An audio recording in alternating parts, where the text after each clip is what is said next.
stopped, the presser foot will be raised with the needle inside the fabrics. Change the sewing direction, lower the presser foot, and then start sewing.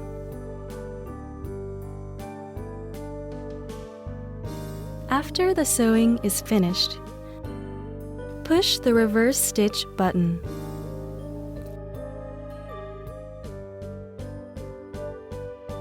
Reinforcement stitch is used for invisible lock stitch. At the sewing end, push the lock stitch button. The machine can automatically sew lock stitches or reinforcement stitches at the beginning of sewing.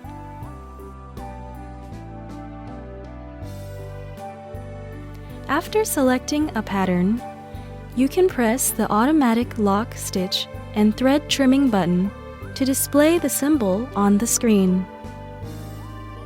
By pressing it again, this marking is displayed and the stitch shifts to reinforcement. Place the fabric in the sewing start position and begin sewing. The machine sews a few back stitches or reinforcement stitches and continues.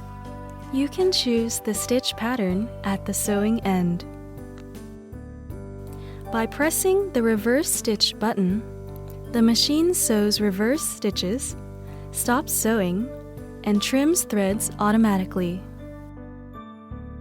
By pressing the lock stitch button, the machine sews reinforcement stitches, stops sewing, and trims threads automatically. It is possible to change the needle position with the zigzag width adjusting dial. Turning to the left, the needle moves to the left. Turning to the right, the needle moves to the right. It is possible to change the stitch length with the stitch length adjusting dial. Turning to the left, the displayed value becomes smaller and the stitch length becomes smaller accordingly.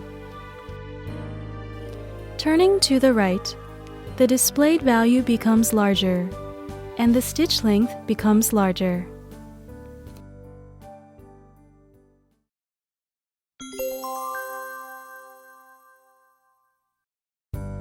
Overcasting stitch is used to prevent the edge of fabric from fraying. We'll use this overcasting stitch as an example. Use the overcasting presser foot C for this stitch. Turn off the power switch before replacing the presser foot. Select this stitch pattern. Push the fabric towards the guide and sew. If the fabric and guide are apart, it will not make a nice stitch formation. Make sure to guide the fabric along the guide and sew slowly.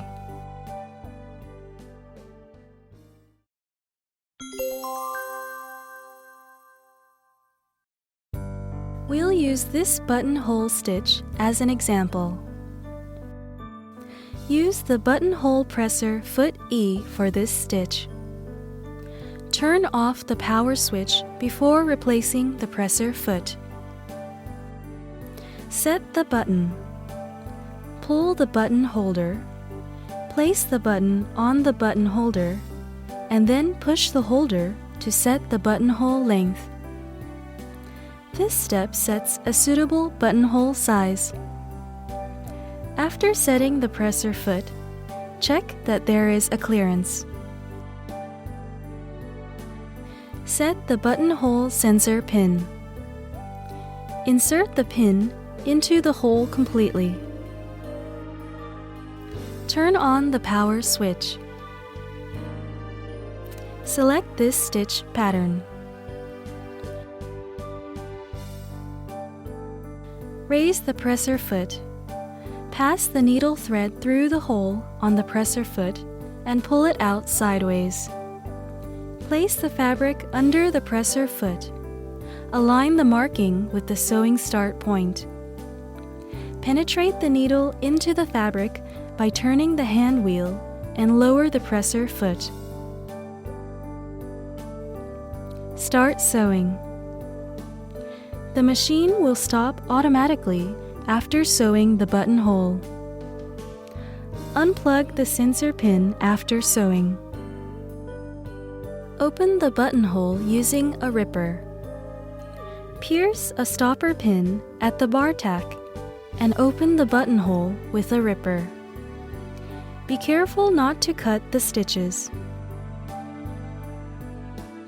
It will be easier to sew buttonholes on the thin fabrics and/or near the overlapped sections if the clamping plate is used. Turn off the power when setting the clamping plate. Attach the buttonhole presser foot to the presser foot holder with the clamping plate together. Place the fabric between the presser foot and the clamping plate.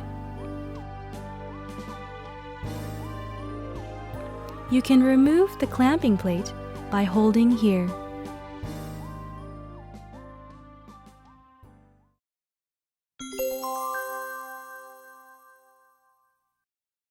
We'll use this decorative stitch as an example. This stitch is used for decorating edging on items such as tablecloths, collars on blouses, etc. Use the manual buttonhole presser foot I for this stitch. Turn off the power switch before replacing the presser foot.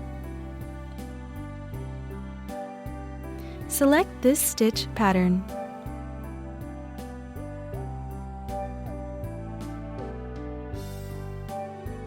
To keep the pattern intact, leave some margin and sew on the edge of the cloth. Cut the sewn fabric carefully so that stitches are not cut by the scissors.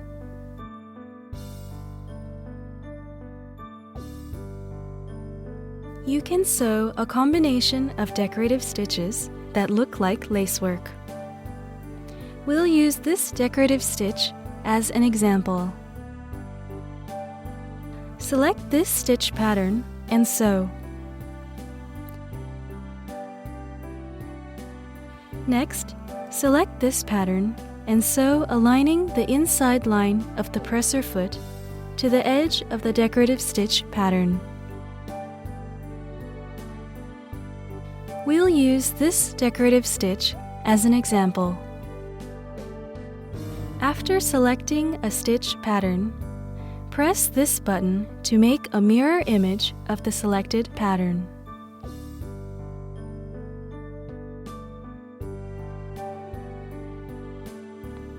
This sewing machine has some random stitch patterns. We'll use this decorative stitch as an example. The width can be changed automatically by section so that you can enjoy those patterns.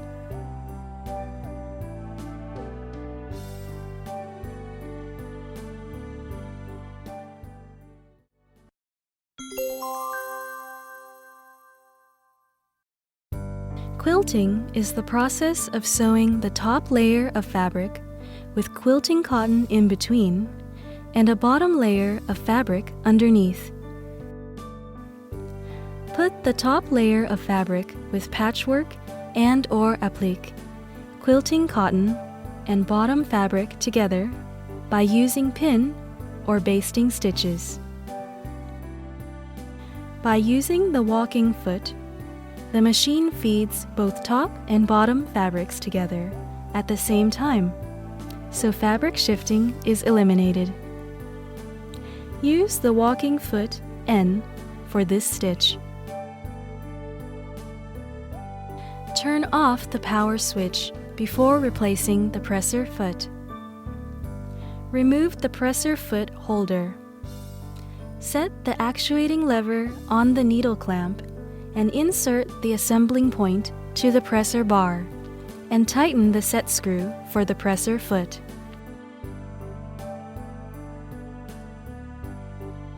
Place your hands to both sides of the presser foot and sew by pulling the fabrics apart.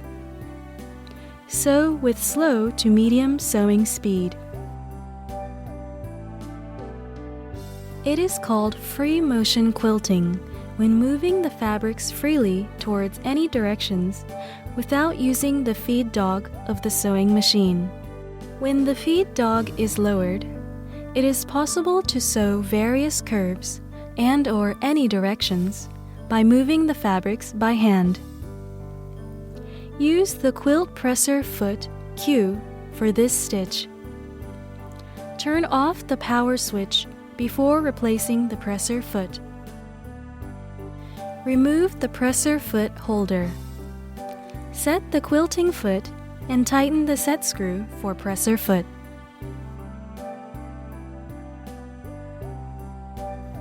Move the drop feed knob to the right-hand side.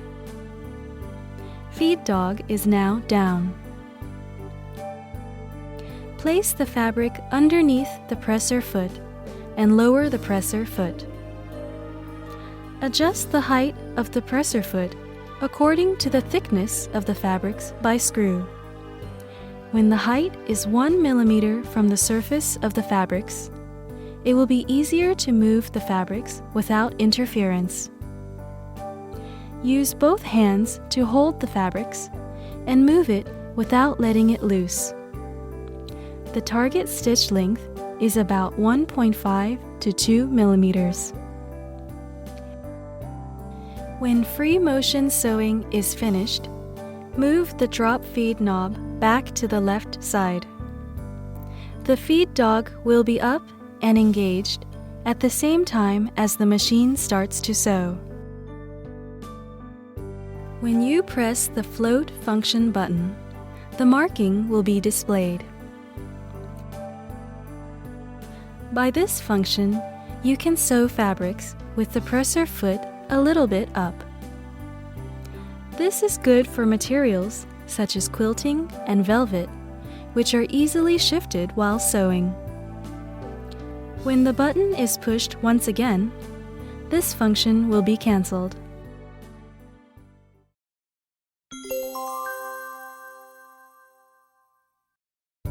This machine can sew combined decorative patterns and letters. Use the manual buttonhole presser foot I for this stitch. Turn off the power switch before replacing the presser foot. In order to sew a pattern neatly, apply interlining and conduct a test sewing first. Since the pattern might be deformed according to the type and thickness of fabric and fusible interlining to be used, make sure to conduct test sewing on the same fabric and interlining. Press the Option button. Select the test sewing and press the Confirmation button. Test sewing and adjust the shape by pressing the selection buttons.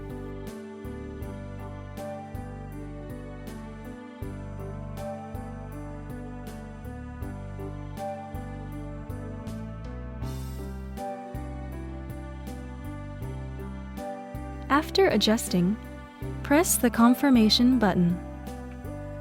Test sewing is complete. We'll use this pattern as an example. Press 1-point letter selection button. Select the font. Press pattern selection buttons.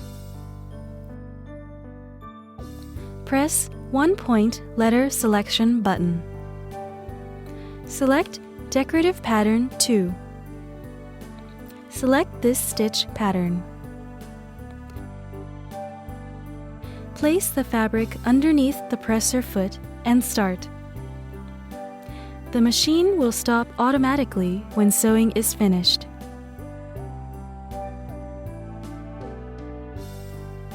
Get rid of unnecessary thread on the front side of fabric by scissors. Press the selection button and move the cursor to the position where you wish to delete. By pressing Clear button, the pattern on the cursor will be deleted. Press 1-point letter selection button. Select Decorative Pattern 2. Select this stitch pattern.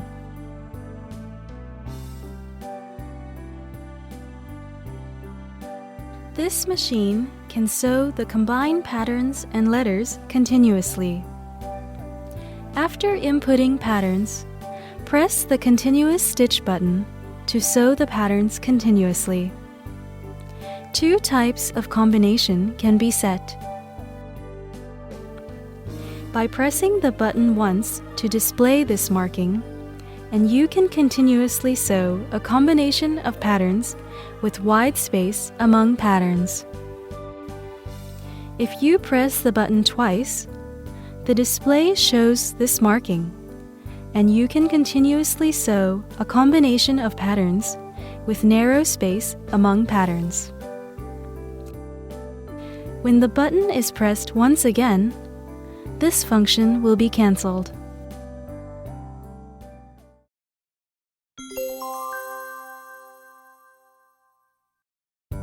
The letters and 1-point patterns can be combined and saved for later use.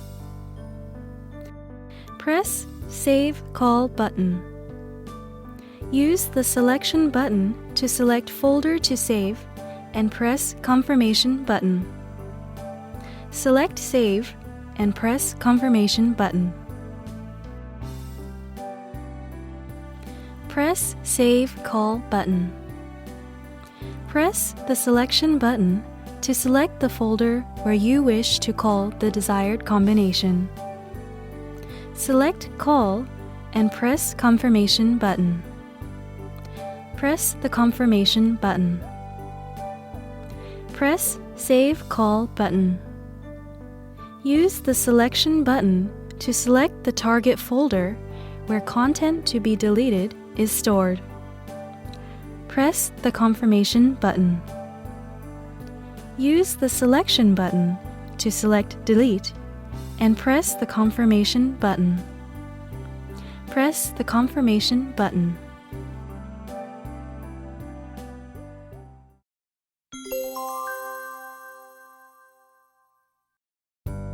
When changing the needle, turn off the power. Turn the hand wheel towards you until the needle comes to the highest position and lower the presser foot. Turn the needle set screw towards you 1 to 2 times and remove the needle. Hold the needle with its